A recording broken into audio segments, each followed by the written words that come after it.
Another tough one last night. Why do you think this team has not been able to get over the hump? Well, I mean, obviously for a while, we're struggling to, consistently score runs. The good news is on the offensive front, I feel like, we're starting to, as a group, have a lot more tough at bats. Kind of find a little bit of a groove offensively, making it difficult on the pitchers, and we got to continue that. But obviously last night, being up against it early like that, love the way the guys fought back and competed, continued to grind, made some big plays to be back in that game, but ultimately couldn't finish it out. And that's what we've got to be able to do. We got to find a way, and it's going to take every aspect of the game, obviously. Runs obviously the biggest indicator of the offense, but what do you look for within an at-bat that tells you these guys are moving in the right direction? I think just making really good swing decisions. When we do get a mistake, driving it. And I feel like that's been better. And I just feel like up and down, the consistency of at-bats has really started to improve, really going to the back end of the Boston series. I feel like even we've had opportunities to even score more runs. I feel like guys have hit some balls right on the nose at some people. But look, we got a long way to go. We got to continue to have those at bats, and then obviously the pitching, which has been a strength for most of the years, got to continue that. You mentioned the pitching. Domingo Germán going this afternoon. What would you like to see from him? More of the same. He's having a really strong year for us. Command of his three pitches will be critical.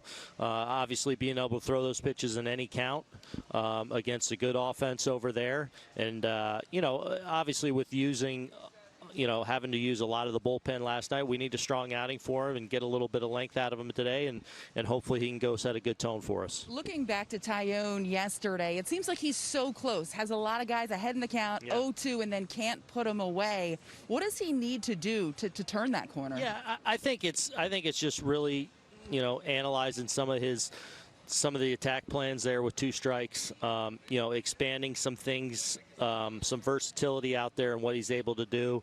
I thought Philly, even though, it's not like they knocked them all over the yard, but they were able to spoil pitches, and ultimately when they got a pitch that they could handle enough, were able to do some things against them. So I think it's just, especially with two strikes, maybe expanding some of his repertoire, to get some swings out of the strike zone, especially with some secondary, but just maybe being a little more versatile in some spots on the mound with all of his stuff. Unfortunately, it seems like injuries have again been a theme with this team. No Aaron Judge in the lineup this afternoon. You mentioned that he's suffering from some back spasms. How long do you think that will keep him out, and how did that all come to fruition? Yeah, hopefully not long. Started yesterday when he got up, got treatment all day, was able to get through the game, but wasn't really getting his A swing off a lot, and then woke up this morning still pretty sore. So with the off day tomorrow, hopefully get a lot of a treatment today, potentially be an option late in this game, but hopefully something that's just a